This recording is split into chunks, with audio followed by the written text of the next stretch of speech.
పేరు పొన్నాన సూర్యనారాయణ అండి. విశాఖ ఏ colony, plot number 16, డోలా building road, line 5వ లైన్ మాది. మేము అగ్రికల్చర్ అండి. అయితే మాకు ఏసీలు గట్రా ఉండడం, కరెంటు బిల్లు విపరీతంగా వస్తుంది. 2000, 3000 అలాగ వచ్చేస్తుంది. దీన్ని దృష్టిలో పెట్టుకొని విరాట్ సోలార్ ప్రాజెక్టు గురించి విన్నాము. దాన్ని అప్రోచ్ అయ్యాము. ఇచ్చిన తర్వాత అది పెట్టారు, బాగుంది. మాకు సబ్సిడీ అప్రూవల్ లెటర్ కూడా వచ్చింది. ఆంధ్రప్రదేశ్లో స్టేట్ గవర్నమెంట్ కూడా ప్రోత్సహిస్తుంది సోలార్ ప్రాజెక్టులు పెట్టమని, సోలార్ విద్యుత్ గురించి. అలాగే సెంట్రల్ గవర్నమెంట్ కూడా ప్రోత్సహిస్తుంది అనే ఉద్దేశంతో మేము సోలార్ ప్రాజెక్ట్ ఎంచుకున్నాము. దీని మూలంగా మన కరెంటు బిల్ తగ్గుతుంది, ప్రకృతి పరంగా విద్యుత్ ఉత్పత్తి అవుతుంది. కాబట్టి మనం వినియోగం కాక మిగిలింది ఉంటే గవర్నమెంట్కి మనకి ఇవ్వడానికి అవుతుంది.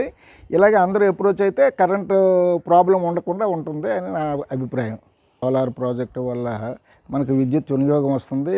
వినియోగంలో రాగానే మనకి ఈ పెట్రోలు అన్నీ కాస్ట్ పెరిగిపోయాయి. కాబట్టి మనకి ఎలక్ట్రికల్ బల్బులు కూడా పెట్టుకుంటే ఛార్జింగ్ కూడా మనం పెట్టుకొని ఇంధనం ఖర్చు కూడా తగ్గించుకోవడానికి అవుతుంది.